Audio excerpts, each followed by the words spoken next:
But I think one of the reasons why these people have this deep-seated anger and resentment is there's a bunch of people out there that have these lives that are deeply unsatisfying, because I think there are so many people that are working all day long doing something that is deeply unsatisfying and almost painful. Yeah, soul killing. Soul killing. Yeah. They're stuck in traffic all day, and then they're stuck in a cubicle after that. They relish the time to take a shit in the bathroom and look at their phone. I mean, they literally do that. That's a highlight of someone's day. They get in traffic on the way home. They get home after that, they're watching television, and they're... You ever notice that some people seem to want to hang on to stuff that is bothering them? They're forever talking about it. They don't want to let it go. They've had a failure at something and it's grown. They can't get over it. They just can't get over it. Or somebody said something nasty to them. They don't want to let it go. Do you know what we should do? We should ask ourselves, everything that happens, is this serving you? Is this serving you? And if it's not serving you, get rid of it. You don't want anything in your life that's not serving you, that's not causing you to grow, that's not adding to the quality of your life. I don't care what it is. You will find some people, they just hold on to bad stuff. They hold on to problems. They don't want to seem to let it go. And that adds more problems. Whatever you focus on grows. The only thing that can grow is the thing you give energy to. Why would you hold on to anything that's not serving you? How bad does it have to get? I mean, to what denominator, to what lowest level do you have to reach before people really make up their mind to change? My message is, why wait? I mean, when you're feeling so altered emotionally, you feel so bad, that's the moment you could actually see yourself for the first time, because you're not answering your cell phone, you're not responding to all your texts, you're not watching TV, you're not going out to dinners, you're not calling people back. Something's altered in you, and you're starting to become self-aware, right?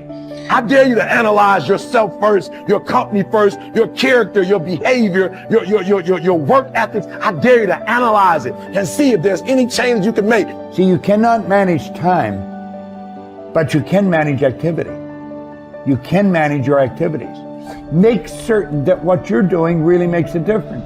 Make certain that you're spending your time on activities that are productive, that are taking you in the direction of your goal. If you think about the person that you want to become, what's that person do every day that you don't do right now?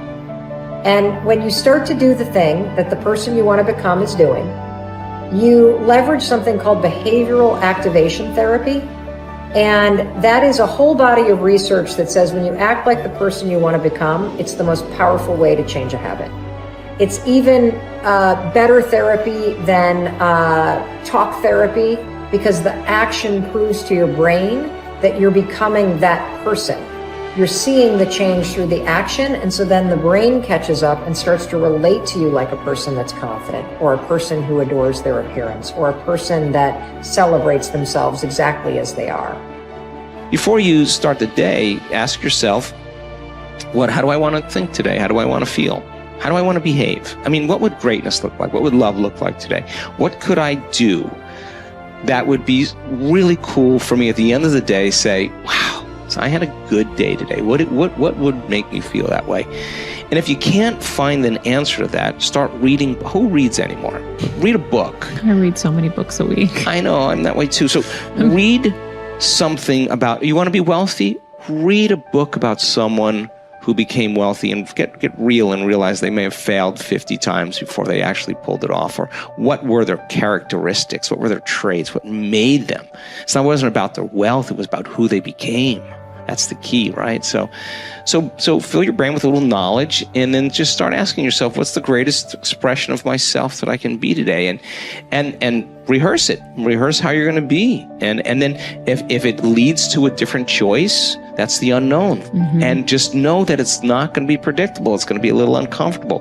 That's where the magic happens. If you can stay relaxed and awake in the unknown, things get pretty exciting. When you're back to the known, you're back to the familiar. Don't expect anything to change in your life. And if you say it's that person or that circumstance, you defaulted and went back to the program of the victim, allowing your outer environment controlling your thoughts and feelings. If you truly do this well, This is what I discovered. If I truly feel the feelings of my future before they occur, and I live in that state, I'm no longer looking for it to happen. How could I look for it if I feel like it already has, right? So I try to stay in that state, because then I'm not separate from it. And that tends to be when the magic happens. There's no control anymore. There's no predicting. There's no perfectionism. There's none of. All there is just kind of an experiment. Like, I'm experimenting to see if I changed my thoughts and feelings, if my life will change. And that should be the experiment everybody has. And do it with curiosity, and do it with just seeing if the experiment works. If it doesn't, change something else about yourself until it starts to work. Deciding who are we going to be. You know, we shouldn't hope to end up one day a magnificent, strong, beautiful, capable, kind, loving person. We should start living like that today, hopefully, so that we become that. That who we become is not an accident, but hopefully a purposeful intent. That our days and how we approach our days are literally driven by the intention of who we're going to bring. That we bring our character into each of the circumstances of our lives, and by doing that, maybe we can't always direct every circumstance of our life. We can't control everything, but we can certainly control our responses to them. We can certainly dictate who we're going to be in those circumstances, and that helps us achieve our ultimate destiny that we desire, not one that just lands on us. I think the other thing that really comes to people's into their power is when they really discover that, you know, each of our days is something that we can also design. Not just design who you're going to be. How are you going to design your day? What's this day going to be about? What's going to get your attention? What's going to get your focus? And what should not be getting your focus is just your inbox, or just what I call browser blackout, clicking around on all these blue links or images, or swiping here and swiping there, and then losing 4 or 5 hours of your day. Because what ends up happening for so many people is they lose 2 or 3 hours to distraction each day, maybe 4 hours of distraction of television a day. And over the course of their lives, now a decade is gone of opportunity, a decade of missed opportunities to connect with your family, to achieve your dreams, to work a little harder, to contribute that thing you always contribute, to learn that skill that you wanted to learn. Like, we have to decide on our days. We have to design them. We have to wake up and decide what this day is going to be about, what's going to get done, what's going to deserve our focus, who will we reach out to, instead of just responding to everybody else's needs. Look back over your life and ask yourself, what activities, behaviors, or decisions have been most responsible for my success in life to date? You will probably find that less than 5% of the things that you have said or done have accounted for most of the success you have enjoyed.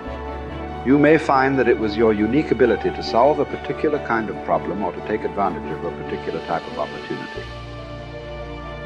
You may find that your special talent was an interpersonal skill that enabled you to influence and persuade other people at a particular time and place. You may find, on analysis, that it was an ability to take charge and accept responsibility for accomplishing a particular goal. Whatever has been responsible for your successes in life to date may be a good indication what you should be doing in the future. Analyze your work based on the measure that I call return on energy. Leaders in every field deliberately apply their talents and energies where they can achieve their greatest return on the amount of energy, mental, emotional, and physical, that they invest in any endeavor. They refuse to take on jobs or work in areas where they cannot perform at exceptional levels. They treat themselves as valuable resources, and they spend their energies very carefully. One of the questions that you might continually ask yourself is this the best possible use of my time and energy? Is what you are doing right now the most valuable thing that you could be doing, given your particular combination of talents and abilities? Often answering this question will help you to see that there is a vast difference between what you are currently doing and what you should be doing if you want to be fulfilling more of your potential. Once you have chosen your ideal job or occupation for this stage of your career, your biggest responsibility is to make the decision to become very good and then to become excellent at what you do. In a lengthy study on successful Americans, the Gallup organization discovered that expertise, or being recognized by your peers as one of the very best in your field, was one of the essential ingredients for success in American life. We said before that self-confidence comes from positive knowing rather than positive thinking. It is only when you know that you are outstanding in your chosen field that you really feel terrific about yourself, and that you enjoy high levels of self-confidence. Men and women who are good at what they do and who know that they are good at what they do are very different from those who are only average. They walk and talk and dress and behave differently. They have an attitude of assurance and certainty about themselves that causes them to stand out in any group. They have a deep down sense of self-worth and self-confidence that is evident to everyone around them. The quality of a person's life is in direct proportion to their commitment to excellence, no matter what their chosen field.